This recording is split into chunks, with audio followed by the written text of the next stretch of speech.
The Sockers scored just 1:41 into the first quarter on a goal by Juan Hermes, his fourth of the series. Then only 1 minute later, it was star forward Bronco Zagota who drilled home his first goal of the playoffs, and it was 2-0 Sockers. They stretched their lead to 6-3 on a goal by Paul Dougherty. But what happened next will go down in Comets history. Here's Booth to the left side, feeds in the corner. Tasso Kutsukas out in front, looking for Dale Mitchell. Here's a shot and a score! Jan Goossens from the right wing. Green to Mitchell. He scores! Jens Booth to Marhedik. Chipped to far side, headed out in front, headed in! Dale Mitchell on the header out in front. Our game is tied at 6. Marhedik off the sideboard. Goes wide. The shot's a goal! Pato Marhedik with a rocket on the wing right side. Tasso Kutsukas. Tasso left-footed shot. Tasso Kutsukas, and look at the Comets bench. They pour off the bench.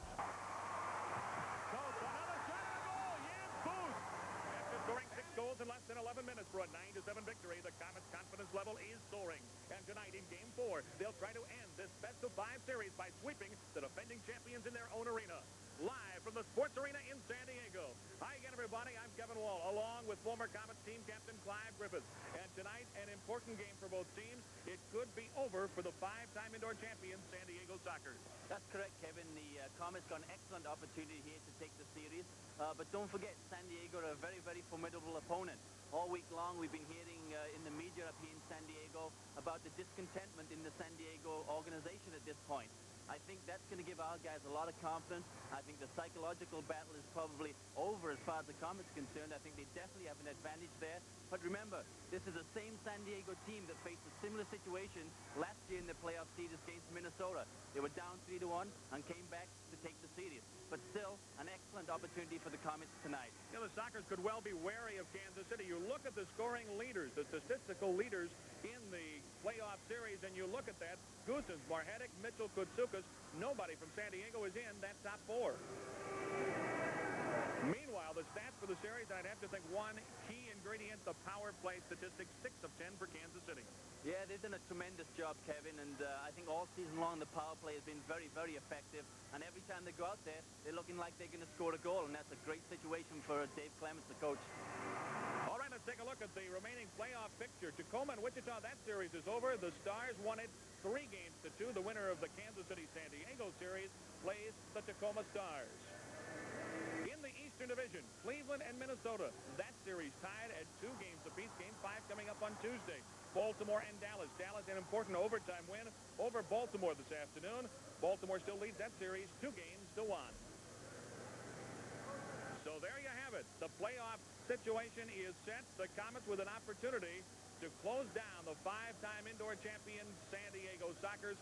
An important game tonight. Both teams essentially approaching this as a 5th and deciding game.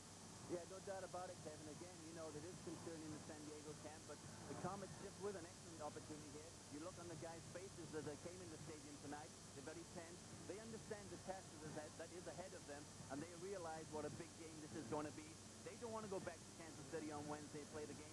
They want to go to Tacoma. So there you have it. It is Game 4, the MISL Western Division semifinals, and we'll come back with the opening kickoff right after this. To the Tim Leiweke, I know nobody wants to look past Game 4, but obviously the fans back home in Kansas City want to know what the situation is. A possible 5th game, when would that be? And if the Comets defeat San Diego this evening, what happens then?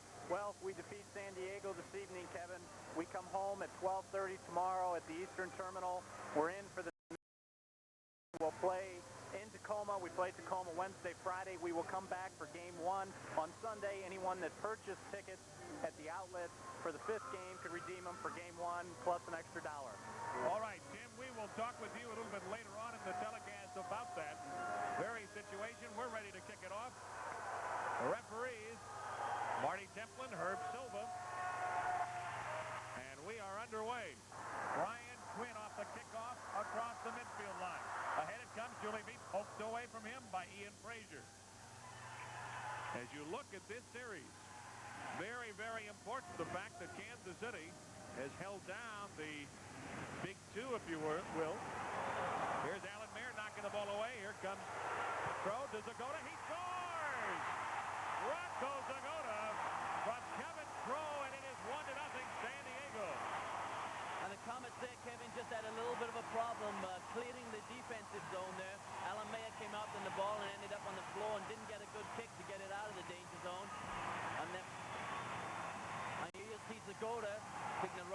shot and into the back of the net. Well, you have to look to the big players in a big game like this, and that's what San Diego is doing. Zgoda, the right foot, just inside the post. Yeah, and that's Franco Zgoda with 2 goals and 2 assists in the last game, and here tonight getting off to a great start. You know, you look at the difference between Dougherty and Pesa. The difference really is 8 years. Pesa 28, Dougherty just 20, and that really the difference, I think. Ron Newman wants to get all the experience on the field he can. And it's a totally different style of play. It also, Kevin, you know, Pesa's an out-and-out forward, strikes the ball well with both feet, and Dougherty's a buzzing midfielder. Goosen's trying to turn a George Katakalitis, but Toth comes up with a loose ball, tosses it ahead. Zgoda, long feed for Wilrich. He's open. Here's a shot. He scores! Gene Wilrich on the beautiful feed from Franco Zgoda. It is 2-0. Now that's Franco Zgoda off with the same type of start as he had in Game 3, hitting through an excellent ball there for Gene Wilrich. Play here, you see that Gary Collier maybe got caught with the forward getting in behind him. Again, you can't let a forward get in behind you like that in the offensive zone. And Gene Wilrich, you only need to give him a half a chance, never mind a whole chance. Tucks it away beautifully here with the left foot. Alamea does all that he can do. He comes out to try and narrow the angle, but Wilrich with a tremendous left-footed shot into that near post. So the Comets are going to call timeout here with 11:49 to go first quarter. The San Diego Sockers lead 2-0. And the San Diego Sockers led the game on Tuesday night at 2-0. So this is probably a good chance for a timeout for Dave Clements to get him settled down, just remind him of that fact. The Comets along their bench. Dave Clements with some words of wisdom. Well, the Comets fell behind early on Tuesday and came back to win, but boy, you just hate to give San Diego any advantage, in particular in this building where, despite the loss, they're still 21-2 in this building in the playoffs. And again, we take a look at the Gene Wilrich goal. It was a picture-perfect pass by Zgoda, beautifully paced pass. The guy run onto it, nice casually, and hit the ball with a great left-footed shot. You know, San Diego probably among the best first-time strikers of any team in the league. They have so many people that can play it. They can play half volley, full volley. They can play it anywhere, and they can put it on goal. And usually, Pat is getting a line change here. Ian Frazier, the rookie, on the right side to Tasso Koutsoukas. Has to gain control. Tasso against Juan Hermes. Leaves it for Marhetic. Here's Marhetic moving in right side. Has some space. Marhetic feeds off the end board. Swatted away by Zoltan Toth.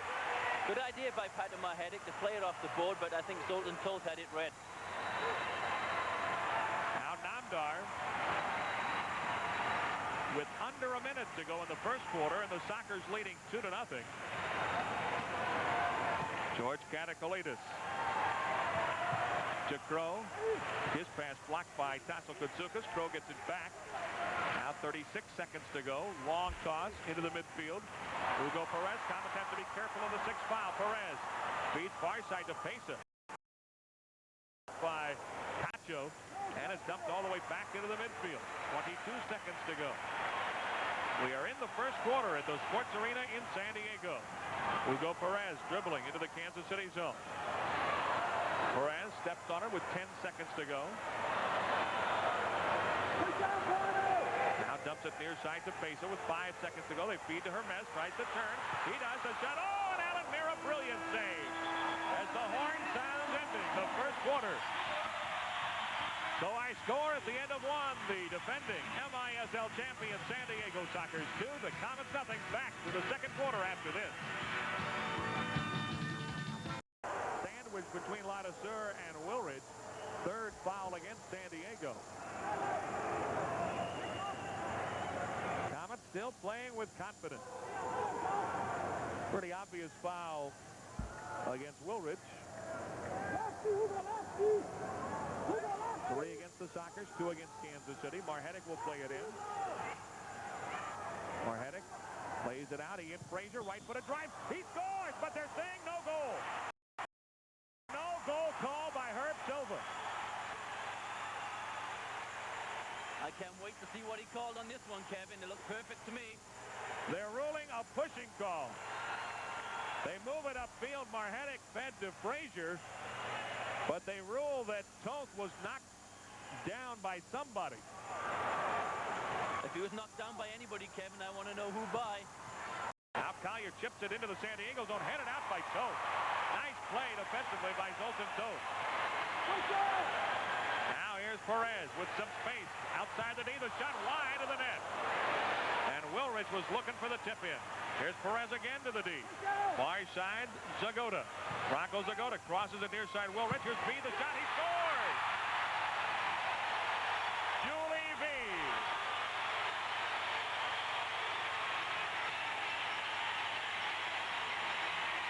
And it is 3-0 San Diego.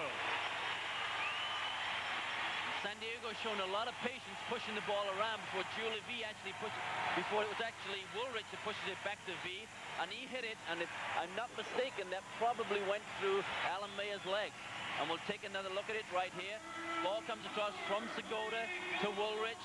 He hits it, and actually goes through the legs of George Espinoza and Alan Mayer. Well, Julie V had been held scoreless in Game 2. He had just 1 assist in Game 3. But Julie V is back with a goal here inside the penalty area. That ball hit him on the, looks like the shoulder area. It's a great try there by Dale Mitchell, because Zoltan Toth did a great job of covering the angle of the goal, and the ball was over the top. But good reaction save by Zoltan Toth.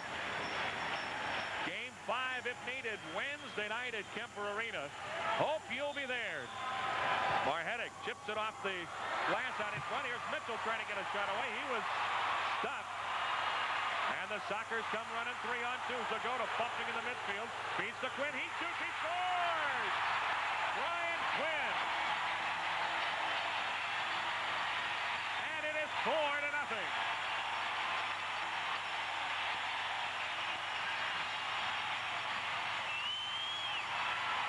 Branko Segota doing the right thing, just playing on there. He did actually get fouled by Marhetic. Took a look over the shoulder, saw Quinn open, decided to make the pass and argue later. And that's a sign of a great professional. And of course, Brian Quinn just sticks that ball away tremendously. And if we take a look at it again, you'll see the knock by Marhetic. Well, they're both elbowing each other, actually. Branko takes a little look back and then decides he sees Brian Quinn and opts for the right pass. Quinn hits it first time on the run. A very difficult ball to hit. Tasso Koutsoukas near side to Espinoza. Now Marhetic on the dribble. Marhetic dishes it off far side to Tasso Koutsoukas. Tasso feeds out in front. Bicas shoots. Kicked out by Toth. And the crowd here at the Sports Arena is excited now. Their Sockers lead the line. 3 lines, I should say. Comets 2 men short. Now 13 seconds to go.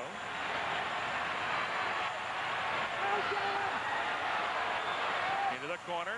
Here's Julie V. Near side, the shot by Perez, and again the sliding save by Alan Mayer. So the Comets will have 25 seconds remaining in the penalty to Jan Goossens for being served by Goossens. 38 seconds to Tim Clark. We'll come back with our halftime show right after this timeout. Players, and they are getting them. That's right, Kevin. That's why San Diego is always so very, very dangerous, because we always know that these players, sure, they can have off days, but they're capable of turning around on a minute's notice. Obviously, the Kansas City Comets have lost composure just a tad. The descent penalty to Tim Clark. These are things that you just can't have happen in a game like this, an important game. Yeah, and the important thing, Kevin, is not to get down about it, because the Ian Fraser goal that got pulled back, that would have made it 3-1. It was a off-the-ball call, which is rather unusual, I think, for Indo Soccer. At that point, the game's 3-1, and we got a chance to come back into the game. Well, you know, Kansas City and San Diego, they've met before. There have been some real Donnybrooks between these two teams. And this Game 4, remember, Game 5 would come up on Wednesday night at Kemper Arena. Tickets will be on sale tomorrow and throughout the week at the Kemper Arena box office and at all the Capital ticket outlets. So get your tickets early for what could well be Game 5 at Kemper Arena on Wednesday night. No television, but we'll have it for you along the Comets Radio Network. Well, up next, a look at the Comets team captain, a man who's not participating tonight, but he's here, and the Comets look to him for leadership, Gino Schiraldi. Playing tonight, He's nursing a bad hamstring. But many wouldn't have expected Gino to do as much as he has. Many doubted Gino would have a long career in the MISL, but Gino took a dogged determination and work ethic into the job at hand and has been named Comets Defensive Player of the Year on 3 occasions and added an all-star berth to his resume last year. A lot of people have doubted me, but I'm a strong believer in going out and proving people wrong, and I've proven people wrong in my soccer profession right now, and hopefully I want to do that in the pizza business. Gino hopes the same things that turned him into one of the best at soccer will push his pizza business in downtown Kansas City over the top. Yeah, I'm a strong believer in giving it all I got. If on the soccer field and off the soccer field, and this is a new adventure for me. This pizza shop. It's something I always wanted to do, and I want to make it go. And I believe the only way to make it go is to be here. I've got my name on the building, and yeah, I'm going to be around the place when time permits. Soccer is my livelihood right now. That's the #1 thing I do.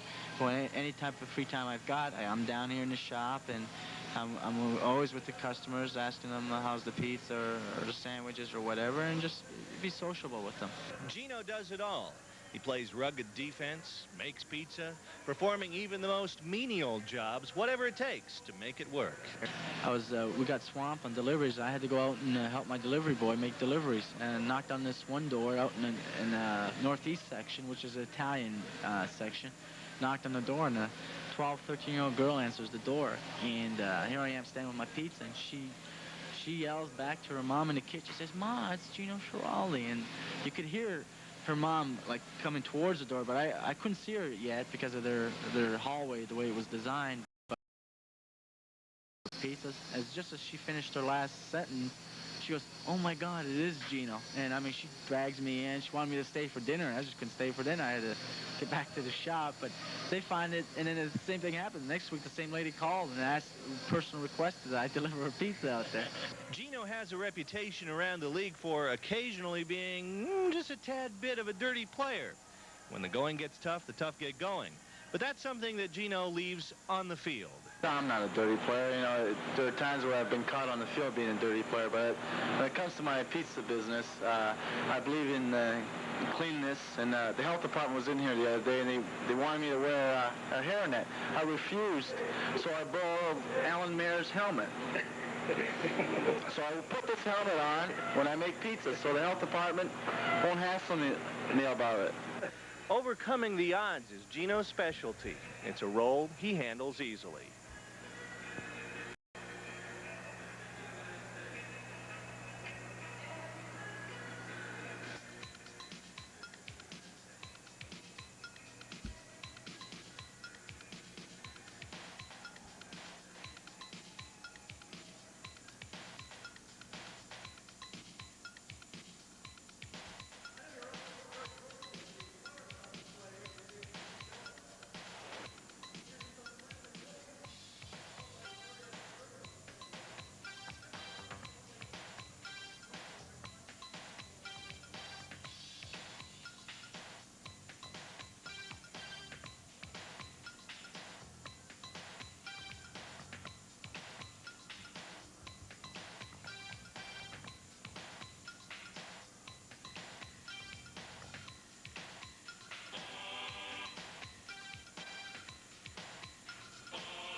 Special thanks to John Hart for that report on Comets team captain Gino Geraldi. Joining me now is Comets president Tim Leiweke. And Tim, obviously a disappointing start to this game. The Comets down at this point 4-0. And as we were talking with Clyde Griffiths, the veteran players for San Diego really coming through. Kansas City far from out of it. A lot of soccer still to play. Yeah, we haven't played that poorly, but unfortunately the referees are really taking us out of the game with the penalty calls. I'm still not quite certain what happened with the Frazier shot. But I think the bottom line is we can't get into a pace that we need to play to win this game because of the penalties. And I certainly think the referees are not going to help us tonight. So I think we got to come out the second half and do it ourselves. All right, Tim, stand by. We'll come back with more from the Sports Arena in San Diego. But first, this timeout. Now 4-0. Brian Quinn from Broncos Agota at 10:45. And we'll come back with more halftime activities when we return on the Comets television network. For the first 2.5 minutes of this third quarter, now Ladouceur takes down Marhetic and the foul against San Diego. Third foul of the quarter against the Sockers. Marhetic will dribble on Jacques Ladouceur. Feeds to Goossens. He plays it in front. Nobody home. Here's Charlie Green. A drive deflected up into the crowd. And last touch by San Diego. Corner kick Kansas City. 11:09 to go, third quarter. The Comets still very much in this game. As we have seen so many times in this league, a 4-goal lead, certainly not insurmountable. Here's a shot by Goossens, deflected up into the crowd, and again a corner kick to Kansas City. Jan Goossens.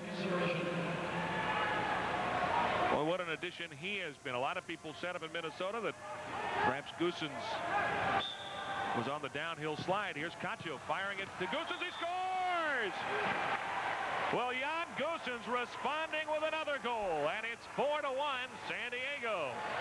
And that's Jan Goossens there, Kevin, showing that he can put goals away with both feet and not just with his right foot. This one, Cacho actually slices it, miskicks the ball, fortunately goes over to Goossens and hits it with his left foot in the top corner of the net. As we take a look at it again, you'll see Cacho's actually taking a shot on goal, hits the ball, fortunately flies to Goossens, and Goossens makes no mistake with the left foot. Feeds off the boards to Marhetic. Both teams 4 aside. Here's Marhetic battling along the corner boards. Now Toth, the ball loose along the penalty area, and we get a foul against Charlie Green. Marhetic falls over Gene Wilridge, and then Toth just kind of drops the ball. Here's Agota run into the Kansas City zone.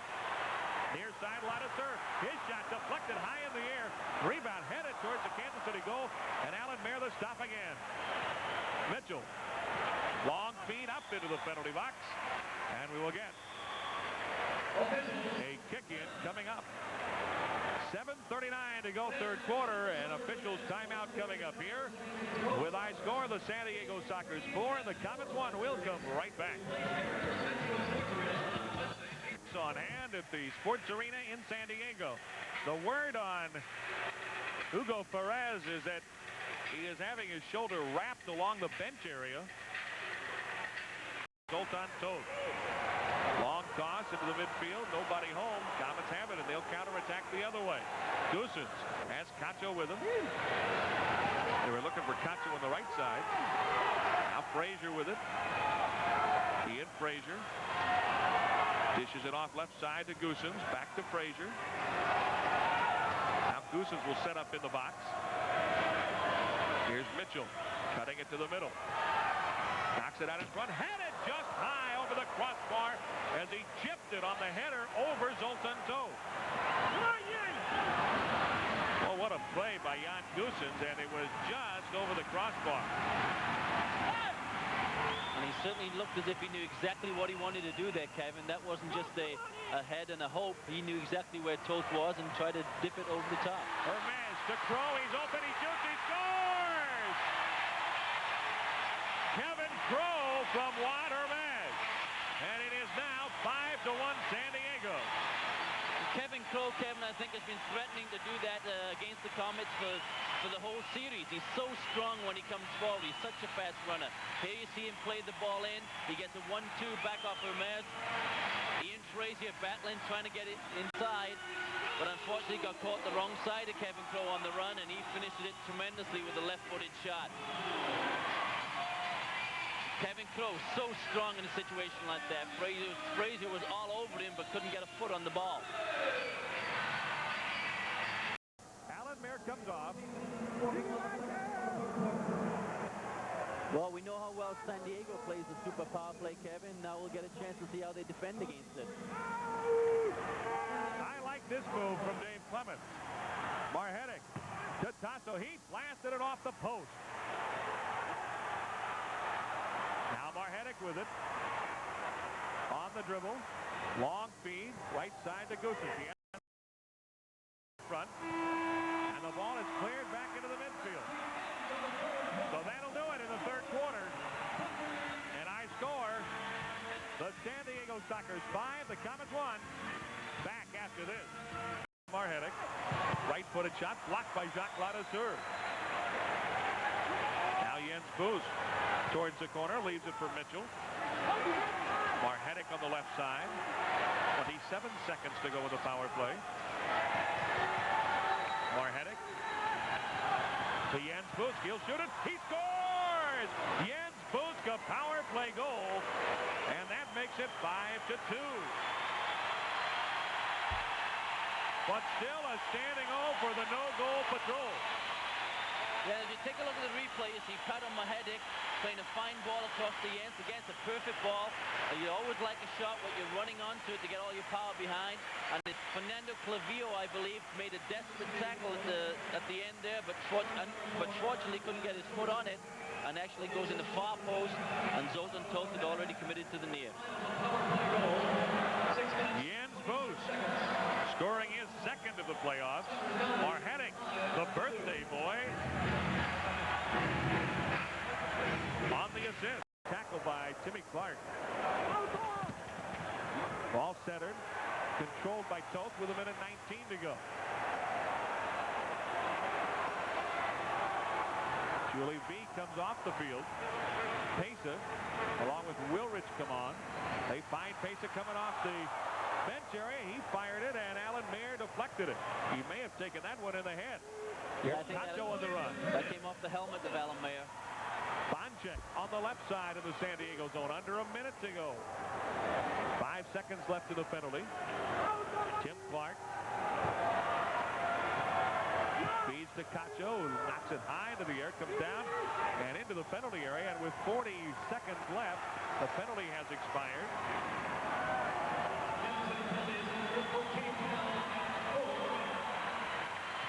And the Sockers are going to win it. They are leading 5-2. There will be a 5th game.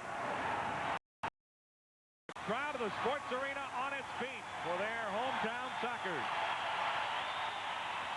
Their backs were to the wall, and they did exactly what they had to do. Now Toth and Goosen's bump. And a timeout has been called with just 12 seconds to go.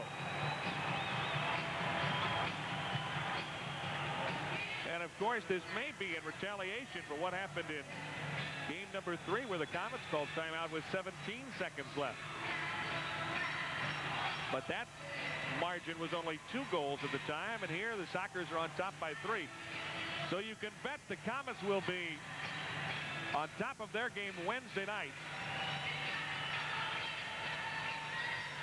Zoltan Toth has not been tested all that much in this series, but when the Sockers have needed him, he's come up big. Although we will most probably, if Ron Newman stays with his rotation, see Jim Gorsuch in game 5. But who knows? In game 5, I think all bets are off. Well, you go with your big guns, and you let the chips fall where they may. If I was going to lay my bets on it right now, I would probably bet any amount of money I got in my pocket right now, Kevin, that they're going to go with Zoltan Toth. Does that include traveler's checks? Yep. All right, the restart in the penalty area. Goosen's will be moved back by Herb Silva. 12 seconds to go. Now Toth will finally pick it up. Oh, he put a shoulder into Goosen's. Goosen's grinning as he heads downfield. Now 3 seconds to go, and that is going to do it. So the 5-time indoor champion Sockers have done exactly what they had to do. They won game number 4 of this best-of-5 series. Final score, 5-2. And we'll come back more right after this. Time